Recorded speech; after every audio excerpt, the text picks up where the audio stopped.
Hi everybody, Jennifer Sneeden here, online practice building strategist and founder of Thriving Therapy Practice.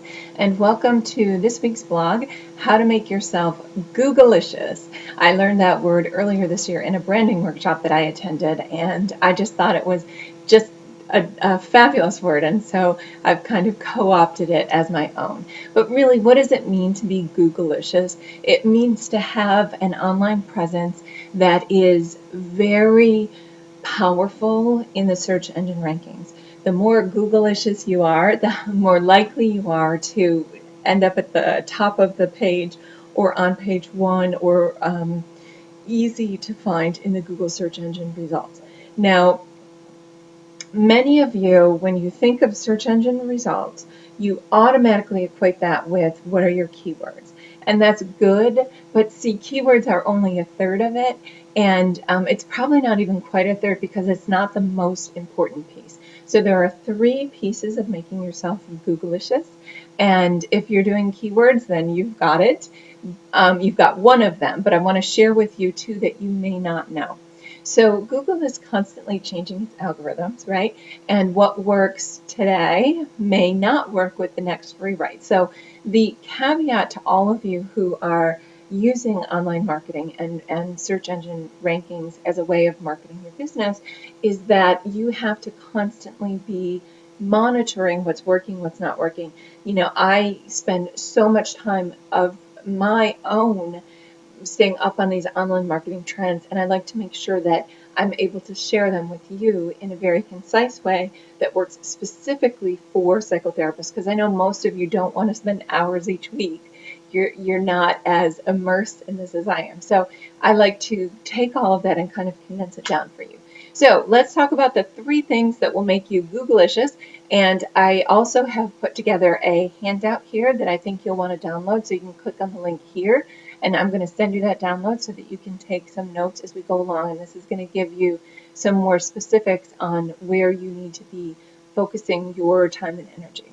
So the first piece of making yourself Google-icious is with content. Content marketing is king these days. And it's not just about, is your content keyword dense?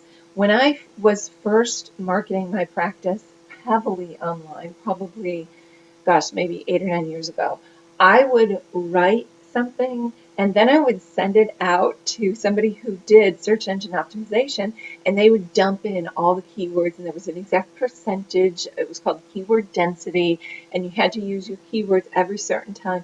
No, no, no. Let all of that go. What's very important now is that people want to read your content. So we don't want content that is dumped full of keywords. That's a turnoff for your readers. And now what's happening is when somebody comes to your site and they immediately jump off, they're only there for a couple of seconds, that counts against you in Google's algorithms, and it actually lowers your ranking, your page rank. What you want to do is engage your people, give them reasons to stay on your site longer, and the longer they stay on your site, Google says, oh, this is a site of interest. Okay, let's give this site a couple more points. Let's boost it up a little bit in the rankings. Now, I'm not saying that you'll see these after just one or two visitors, but they count. So as you get traffic, as you get some time behind you, when you're getting people engaged on your site, they're staying there, they're watching your videos, they're reading your blogs, they're there for at least 11 seconds, which seems like an eternity for somebody to be on a website. Most people will not stay there that long. And if you can get them to stay for 11 seconds, you're in great shape. So what is it about your content that captivates your reader? Here's the little trick. It needs to captivate your ideal client. It doesn't need to captivate everybody. In fact, I think the content should be written in such a way that it kind of repels the people that are not your ideal client, and it attracts more of the people that are your ideal client so that you're really engaging them. If you want to learn more about engaging them, you can watch the video blog that I did about the four-step process to get more clients online, subtitled Getting About Your Website, and that's going to give you some good information there. So step one is to have fresh, relevant content that speaks directly to your ideal client.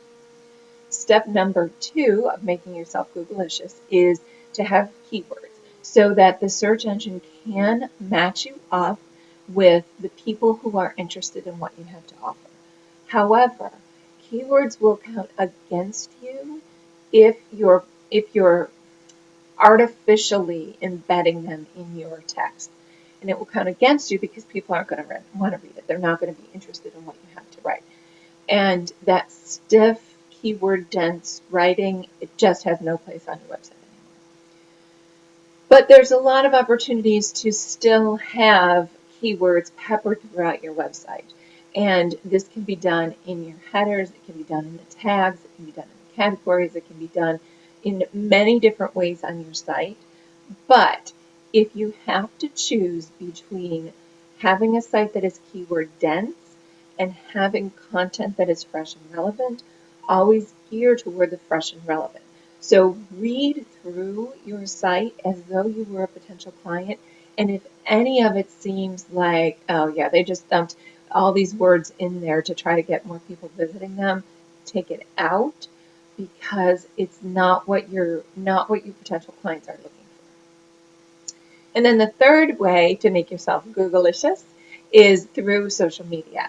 Facebook and in particular, but LinkedIn as well. These social media platforms do play into the Google algorithms. So where you can bring your online website content and your social media content together in a very connected and engaging way, that's very relevant for your search engine rankings as well. Now, a little tip in here is with YouTube content. You may not know this, or some of you may not know it, but YouTube is owned by Google. And so YouTube is the second most searched place. So people go to Google first to search, and they go to YouTube second to search. And it ranks very high in the search engine rankings. So to bring your social media presence into your website presence, to merge it in, also to merge in your YouTube presence, to have one united presence online. Not, here's my social media, here's my website, maybe I've got a video or two out on YouTube, maybe I'm over here on Psychology Today or Therapy Tribe or one of those listings. It can't be all separate like that. You're going to want to bring them all kind of into one consistent strategy. And in the little cheat sheet for this week's episode, I'm giving you more specifics on each of these. So I encourage you to download that, take a look at where are you now with your, how Google-icious are you today? What would it take for you to get to that next level? So until next time, I will see you soon. This is Jennifer Sneeden, founder of Thriving Therapy Practice. Take care.